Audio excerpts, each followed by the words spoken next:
주님, 오늘도 이 아침을 깨워주시고 주님 손으로 우리를 불러주시니 참 감사드립니다. 오늘도 하루라는 귀한 선물을 주셨으니 잘 살게 하여 주시고 만나는 모든 이에게 기쁨과 평화를 전하는 귀한 하루가 되게 하여 주시옵소서. 사순절을 보내고 있고 내일부터는 또 고난주간의 시작입니다. 나를 위해 고난받으신 이 사순절 기간에 우리가 더욱 주님께 집중하기를 원합니다. 우리가 주님의 모습을 다 따라갈 수는 없지만 흉내는 낼 수 있습니다. 조금 더 낮아지게 하시고, 조금 더 손해보게 하시고, 조금 더 사랑에 힘쓰게 하시고, 조금 더 용서와 용납하는 일에 저희들이 최선을 다하게 하여 주옵소서. 십자가의 길을 우리로 가게 하여 주시옵소서. 해마다 사순절이 없었다면 우리의 마음은 더욱 피폐해졌을 것입니다. 나이를 먹을수록 세월이 갈수록 자꾸만 거칠어지는 우리의 마음이지만 올해도 이 사순절 기간에 다시 주님 보게 하여 주시고 주님 마음 품게 하여 주시니 감사합니다. 주님 쫓아가는 귀한 기간 되게 하여 주시옵소서. 주님, 이제 말씀을 펴니다. 오늘도 겸손한 마음으로 우리에게 주시는 우리 주님의 말씀을 기대합니다. 세상의 많은 일들로 인해 자꾸만 불안해지는 우리의 마음이 하나님 주시는 그 말씀으로 안심을 얻게 하여 주시옵소서. 예수 그리스도 이름으로 간절히 기도드리옵나이다. 아멘.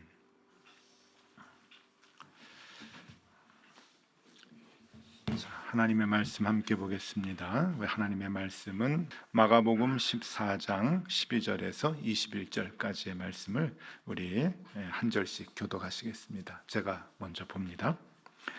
무교절의 첫날 곧 유월절 양 잡는 날에 제자들이 예수께 여짜오되 우리가 어디로 가서 선생님께서 유월절 음식을 잡수시게 준비하기를 원하시나이까 하매 예수께서 제자들 중에 둘을 보내시며 이르시되 성내로 들어가라. 그리하면 물 한 동이를 가지고 가는 사람을 만나리니 그를 따라가서 어디든지 그가 들어가는 그 집 주인에게 이르되 선생님의 말씀이 내가 내 제자들과 함께 유월절 음식을 먹을 나의 객실이 어디 있느냐 하시더라 하라.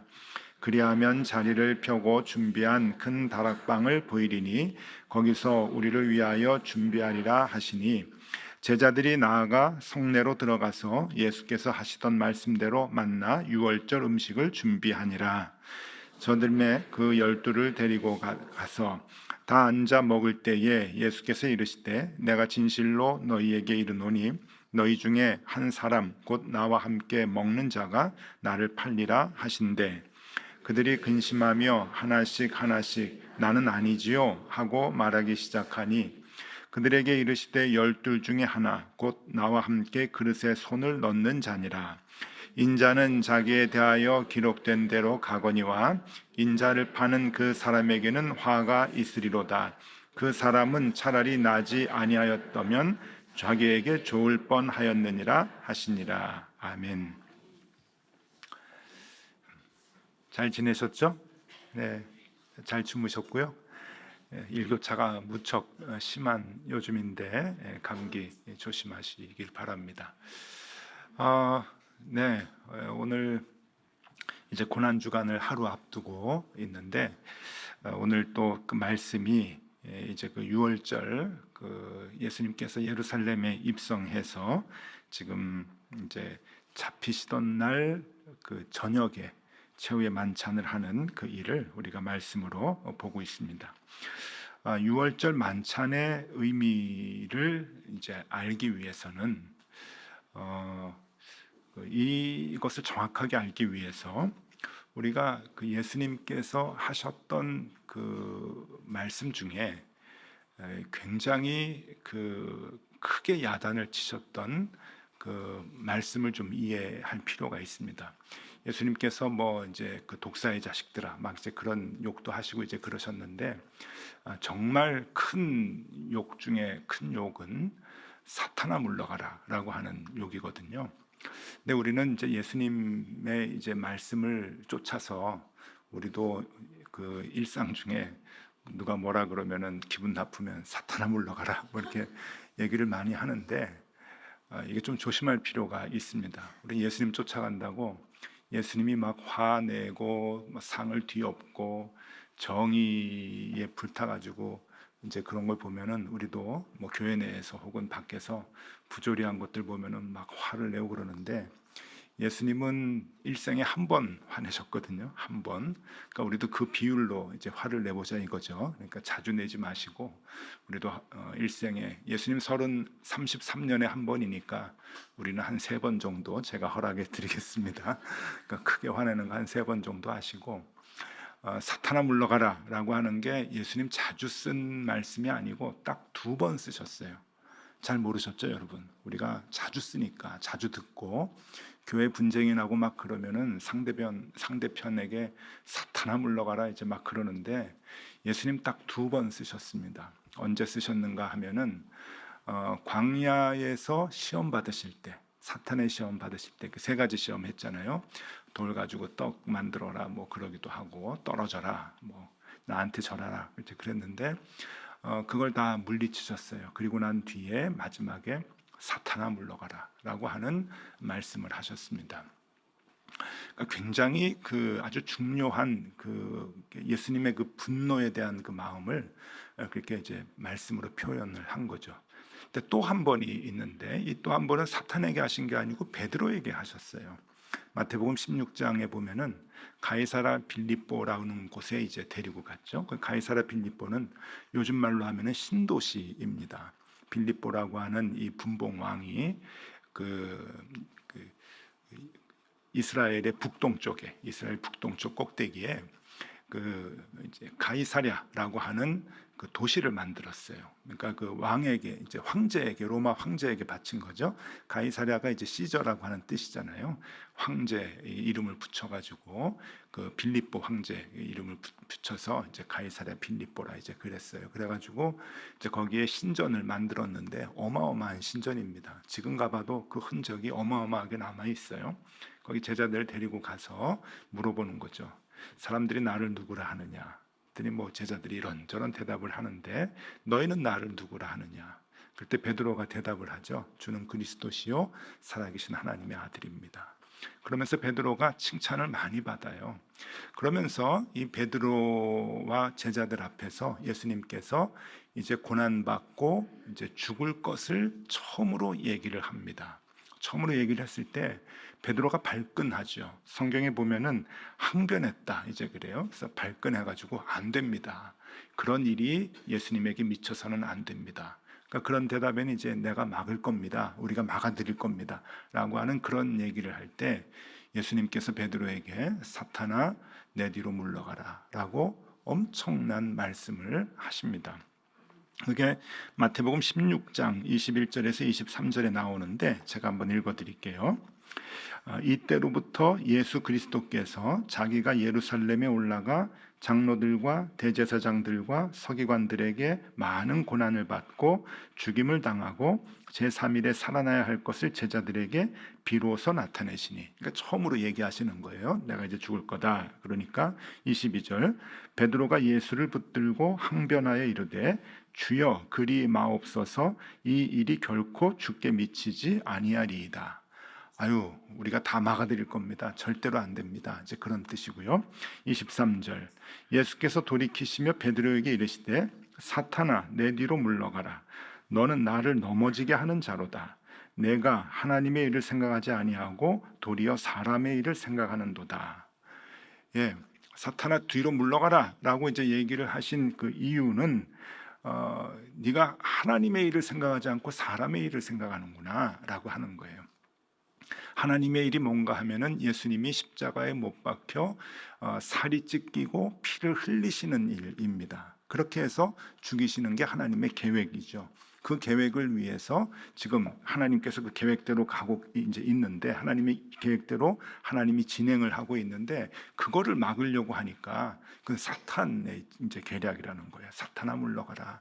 이거는 하나님의 일이지 사람의 일로 생각해서는 안 된다라고 하는 이제 그러한 말입니다. 그러니까 예수님이 십자가에서 살이 찢기고 그리고 피를 흘리시는데 그 십자가에 못 박혀 돌아가시는 거잖아요. 그게 이제 하나님의 계획입니다. 그 하나님의 계획이 뭔가 하면은 예수님의 살이 찢기고 피를 흘리게 해서 그 살을 우리에게 주시고 그 피를 우리에게 수혈해 주시기 위함이지요. 그 일을 위해서 예수님이 돌아가셨고, 그리고 그 예수님의 살과 피를 받는 사람들이 구원을 얻는 것이거든요. 그 계획을 이제 하나님이 갖고 계시는데, 이 계획을 막으니까 사탄아 물러가라 라고 이제 말씀을 하시는 거예요. 자, 이제 곧 예수님께서 이제 제물이 되셔서 이제 살이 찢기시고 피를 흘리시는 그러한 그 상황을 제자들 앞에서 보여주시기 위해서 최후의 만찬, 이 잡히시던 날 밤에 저녁을 이제 드시는 거예요. 그리고 구체적으로 그거를 가르치시는 거죠. 빵을 떼시면서 이 빵은 너희를 위해서 찢기는 나의 살이다. 그리고 또 포도주를 주면서 이 포도주는 너희를 위해서 흘리게 되는 나의 피다라고 하는 것으로 그 의미를, 유월절 식사를 하면서 그 의미를 지금 얘기해주고 있는 겁니다. 여기까지는 이해가 되셨죠? 여기까지는 우리가 이제 이제 신앙생활을 조금 이제 길게 한 분들은 이제 다 가슴으로는 이해 못해도 머리로는 우리가 많이 듣고 그래도 이제 이해를 하는 이제 내용입니다. 자, 그러면 오늘 중요한 게 뭔가 하면요, 첫 번째로 좀 생각해 볼게. 왜 이 유월절 만찬의 그 장소 섭외를 비밀리에 하셨을까라고 하는 겁니다. 이 마가복음에는 좀 덜 이렇게 자세하게 나오는데, 다른 그 본문에 보면은 정말 비밀 작전을 이렇게 하는 것 같이 장소를 이렇게 섭외를 하는 거예요. 미리 알려주지 않고, 제자들에게 알려주지 않고 베드로와 요한을 이제 보냈어요. 그 둘이라 보냈는데, 다른 본문에 보면 이제 구체적으로 이름이 나와요. 베드로와 요한을 보내면서 이제 가가지고 물동이 지고 가는 사람이 있는데 이렇게 물어보고 저렇게 물어보면은, 그러니까 이제 접선을 하는 거죠. 그러면은 딱 이제 이야기가 맞으면 너희를 안내해 줄 것이다. 거기 가서 이제 만찬, 유월절 식사를 해야 된다라고 이야기를 이제 하고, 그렇게 이제 진행이 되고 있죠. 12절 13절 읽어드립니다. 무교절의 첫날 곧 유월절 양 잡는 날에 제자들이 예수께 여짜오되 우리가 어디로 가서 선생님께 유월절 음식을 잡수시게 준비하기를 원하시나이까 하매, 예수께서 제자 중에 둘을 보내시며 이르시되 성내로 들어가라. 그리하면 물 한 동이를 가지고 가는 사람을 만나리니 그를 따라가서, 나와요. 그러니까 예수님은 알고 계셨죠. 어디서 먹을 것인지 다 알고 계셨습니다. 그런데 제자들에게 알리지 않았어요. 그리고 제자들에게 가가지고 물어보고 사람 만나면 쫓아가라. 그렇게 이제 얘기를 하는데, 왜 알리지 않았을까요? 여러분, 예수님까지 해서 13명입니다. 그리고 성경에 나와 있지 않지만 아마 따르는 무리들이 있었을 거 아니에요. 예루살렘에서부터 온 무리들이, 무덤까지 갔던 여인들도 있었고, 그러니까 성서학자들은 대개 한 20명 내외가 되지 않았는가 생각을 합니다. 여러분, 한 5명만 돼도 예약을 해야 됩니다. 그렇죠? 예. 예약 안 하면은 5명 들어가서 밥 먹을 자리 쉽지 않습니다. 그런데 15명, 20명 되는 이 무리가 그냥 어디 가가지고 밥을 먹는다? 그 쉬운 일이 아니에요. 누구 아는 사람도 없잖아요.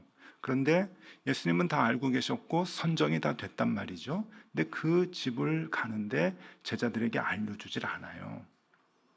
왜 그랬을까? 왜 그랬을까? 여긴 중요한 원인이 하나 있는 이유가 있는데, 그 이유 중에 하나는 가룟 유다예요. 가룟 유다가 알았으면, 이제 빨리 이제 그 정보를 알았으면 아주 빠른 시간에 카톡을 보냈겠죠. 카톡을 보내서 우리 어디서 먹는다, 잡으러 와라. 그랬어요. 어떤 형태로든, 사람을 보내든 이제 어떤 형태로든 알려서 로마 군인들에게 잡으러 와라라고 했을 거예요. 결국은 장소를 몰랐기 때문에 그 장소에서 밥 먹고 난 다음에 겟세마네 동산에서 기도하실 때, 그때 군인들이 들어닥쳤잖아요. 왜냐하면 그때는 알았거든요. 이제 기도하시는 곳이니까 이제 가서 군사들이 와가지고 잡으면 된다고 가룟 유다가 알려줘서 잡게 되는데, 여러분 상식적으로 생각해 보세요. 산에서 사람을 잡는 게, 범인을 잡는 게 쉬울까요? 집에서 잡는 게 쉬울까요? 집에서 잡는 게 쉽습니다. 산은요 도망갈 때가 많아요, 사방으로. 그러니까 그냥 예수님이 젊었잖아요. 33살이니까 뛰면은 못 잡아요, 군인들이. 로마 군인들은 군복도 입고 그러니까 이게 무장을 해서 무서운 무기를 들고 있을 뿐이지 뛰면은 못 뛰는 사람들이거든요. 그러니까 산보다는 집이 훨씬 더 잡기 편하기 때문에 집에서 저녁 먹을 때 들이닥쳐야 잡을 수 있는 거예요. 근데 예수님이 비밀로 지키는 거죠. 로마 군인들이 잡으면 안 되는 거예요. 왜 그랬을까요? 밥 한 끼 먹는 게 귀중했을까요? 야, 밥 먹을 땐 개도 안 건드려. 그러니까 밥 먹을 땐 오지 마. 그런 의미가 아니에요. 이건 무슨 의미냐 하면은 6월절 이 성찬식을 하는 마지막 식사가 귀중했기 때문이죠. 거기서 빵을 떼고 떡을 떼면서 떡의 의미를 얘기해 주셨잖아요. 이것은 너희를 위해 찢기는 나의 살이다. 포도주를 주시면서 이것은 너희를 위하여 흘리는 나의 피다. 여러분, 이 식사가 방해받으면 안 되는 거예요. 차라리 기도는 방해받을 수 있어도 이 예수님의 살과 피를 받는 이 성찬의 이 귀한 시간은 방해받아서는 안 되는 거예요. 너무 귀하기 때문에 이 가룟 유다가 사람들에게 얘기해가지고 비밀이 탄로나서 사람들이 오면 어떡해요? 그러니까 비밀리에 장소를 섭외하고 그리고 들어가서 거기에서 성찬을 감당을 하는 거죠. 왜? 제자들에게 끝까지 이 식탁이 소중하다는 것을 알려준 거예요. 내 살을 먹어야 된다. 내 피를 너희들이 마셔야 된다. 왜? 그래야 살 수 있으니까 라고 하는 것을 얘기해 주는 거죠. 이게 이제 소중하죠. 사람들은 여기가 이제 마가의 다락방이라고 얘기를 합니다. 마가의 다락방. 그리고 이 마가의 다락방은 이제 교회가 되고, 그리고 사도행전에 보면은 사도행전 2장에 성령의 불이 내려올 때 모여서 기도했던 곳도 다락방이라고 얘기하는데, 사실 근거는 없어요.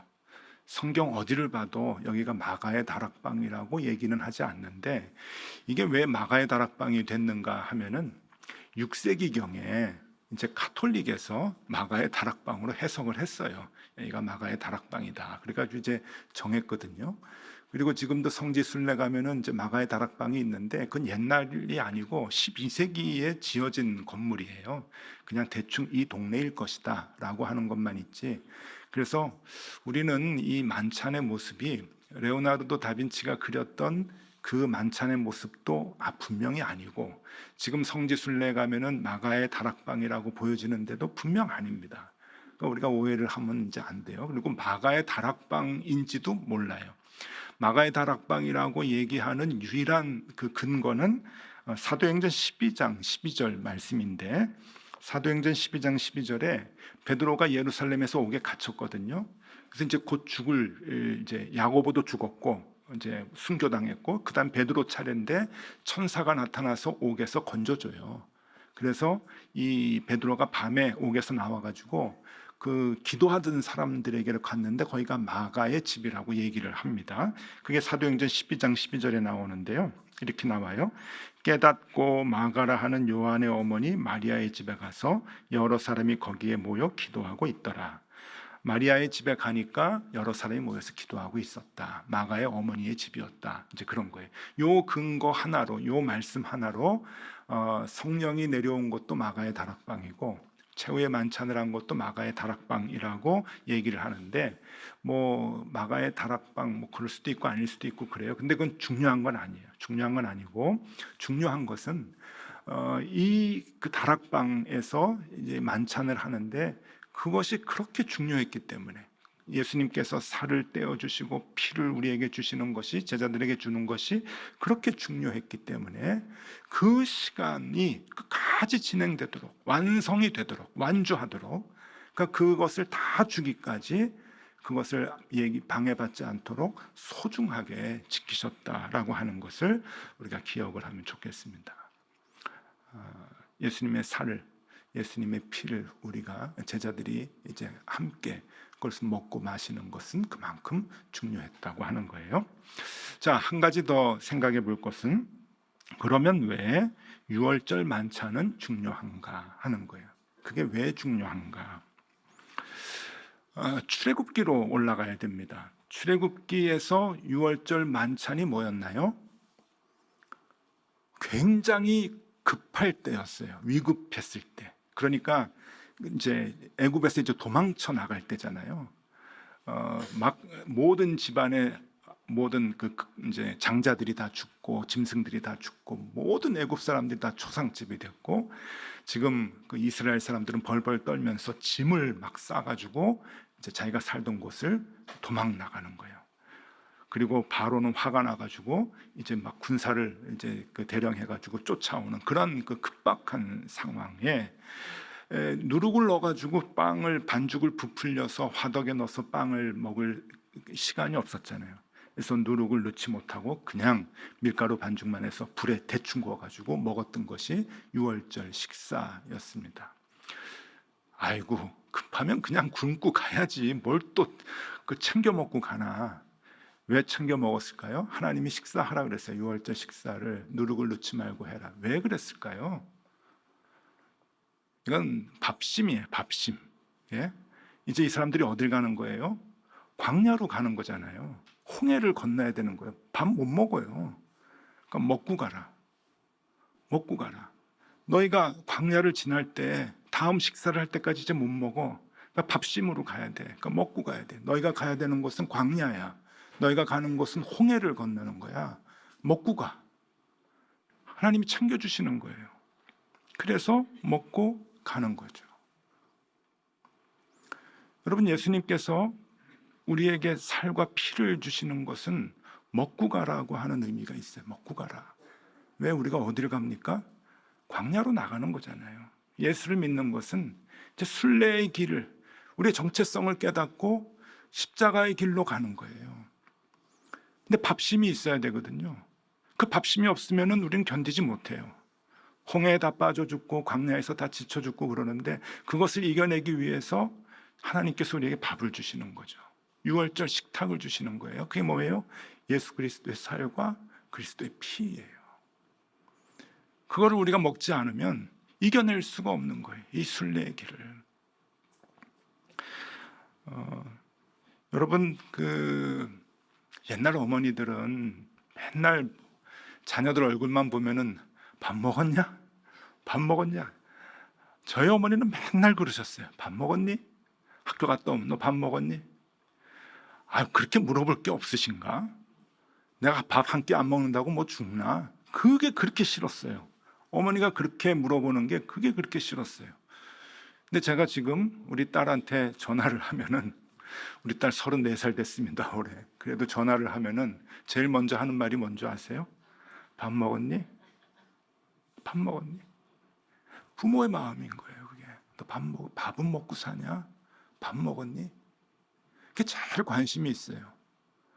할 말이 없어가지고 물어보는 게 아니더라고요. 할 말이 많아요. 물어볼 것도 많고. 그런데 제일 먼저 나오는 것은 밥 먹었니? 밥은 먹고 다니나? 제가 어렸을 땐 그 말이 엄마가 하는 얘기 그렇게 싫었는데 귀찮았는데 저렇게 할 말이 없나? 우리 엄마는 맨날 그렇게 엄마 욕을 했는데 어른이 돼 보니까 애를 키워보니까 그 어머니의 마음이 이해가 가요. 그리고 나서 한 단계 더 하나님의 마음이 이해가 가는 거예요. 니들 밥 먹고 사냐? 밥심으로 살아야 되는데 밥은 먹냐? 그 밥이 뭘까요? 예수 그리스도의 살과 예수 그리스도의 피. 그걸 주님이 주고 싶어 하시는 거죠. 왜? 그걸 먹어야 너희들이 이겨낼 수 있어. 그걸 먹어야 너희들이 모든 시험에서 승리할 수 있어. 너희들이 살아가야 할 곳은 홍해를 건너는 것 같은 삶이야. 광야를 지나가는 것 같은 삶이야. 먹어야 돼. 딴 거는 견딜 수 없어. 내 살을 먹어라. 내 피를 마셔라. 예? 그게 우리를 살리는 거죠.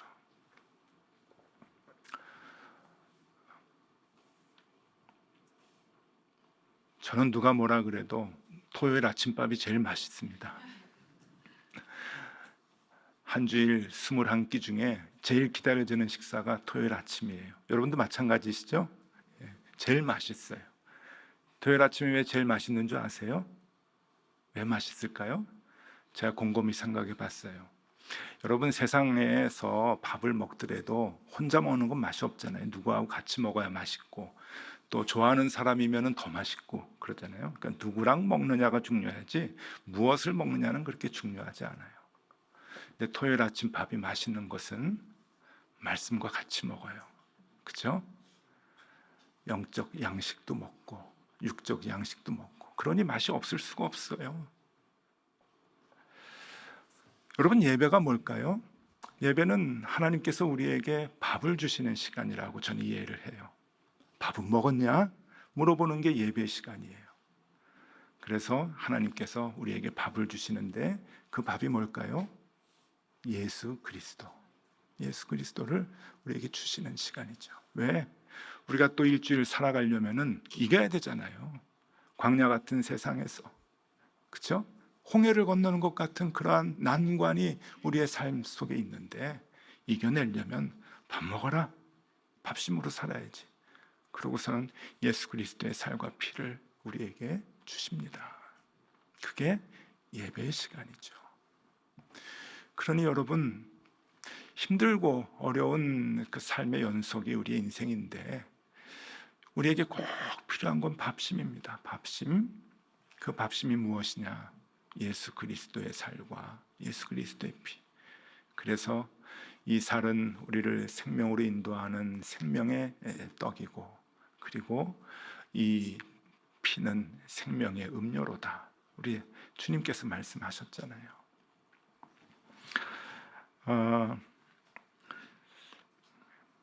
우리 시대의 위대한 영성 신학자라고 얘기하는 리차드 포스터라는 분이 계셔요. 이분의 책이 참 많은데 여러분, 이분의 책은 그냥 믿고 권해드릴 수 있어요.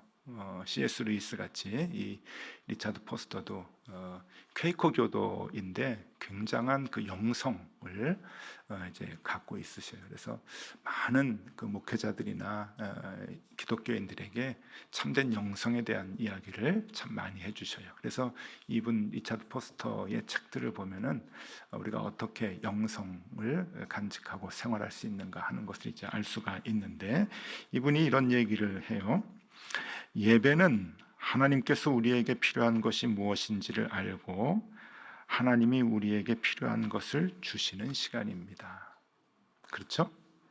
예배는 여러분 그냥 앉아 계셔도 뭐 그렇게 기도로 뭐 이거 필요합니다, 저거 필요합니다 이렇게 얘기 안 해도 하나님이 다 아시는 거예요. 그래서 여러분들의 필요한 것들을 하나님이 다 주는 시간이, 그것을 받는 시간이 예배의 시간이다.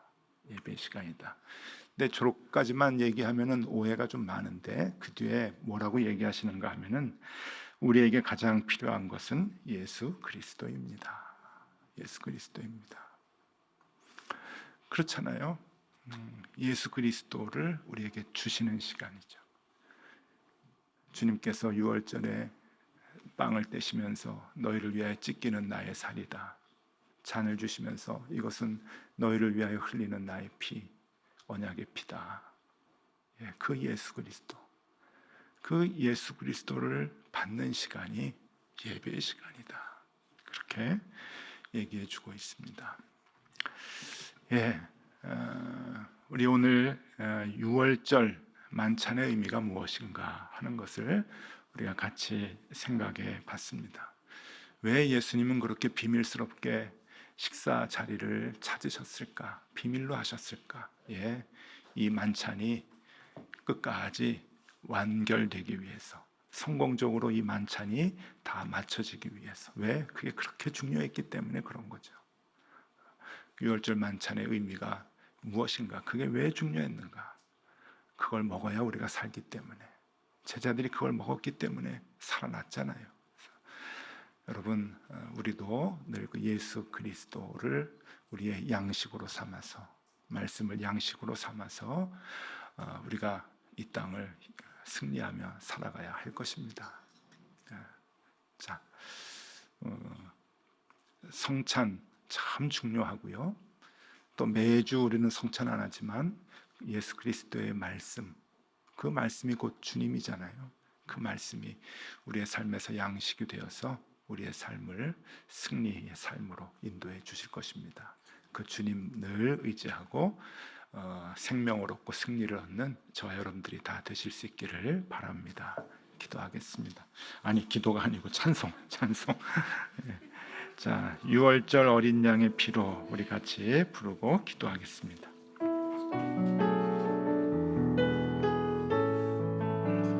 유월절 어린 양의 피로 나의 삶의 문이 열렸네. 어둠의 권세는 힘이 없네. 주 보혈의 능력으로 원수가 날 정죄할 때에도 난 의롭게 설 수 있네. 난 더 이상 정죄함 없네. 난 주 보혈 아래 있네. 난 주 보혈 아래 있네. 그 피로 내 죄 사했네.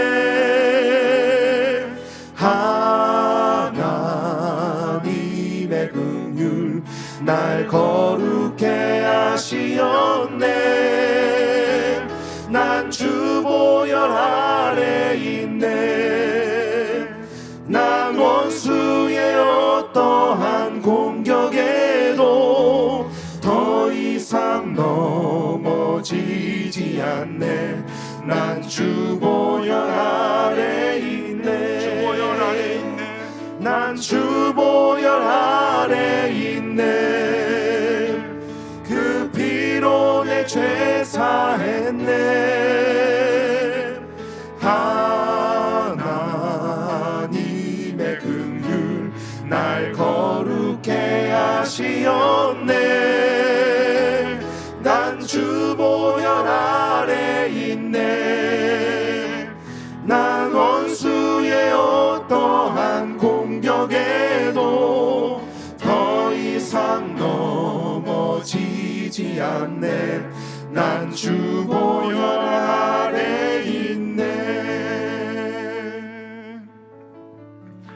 주님, 우리는 본향을 향해 가는 순례자들입니다. 우리가 순례의 길을 성공적으로 잘 가야 할 텐데 그러기 위해서는 주님의 살과 피가 절대적으로 필요합니다. 우리의 순례의 길에 힘이 빠지지 않아야 하고 우리를 무너뜨리려 하는 악의 유혹을 물리칠 힘이 있어야 하며 또 사탄과 싸워 이길 힘이 우리에게 있어야 합니다. 주님, 우리에게 그 힘을 낼 수 있는 일용할 양식을 주시옵소서. 항상 예수 그리스도를 우리의 양식으로 삼게 하여 주시옵소서. 그래서 우리에게 허락하신 이 인생의 길 잘 걸어갈 수 있도록, 건강하게 승리하며 살아갈 수 있도록, 걸어갈 수 있도록 주님 우리와 함께하여 주시옵소서.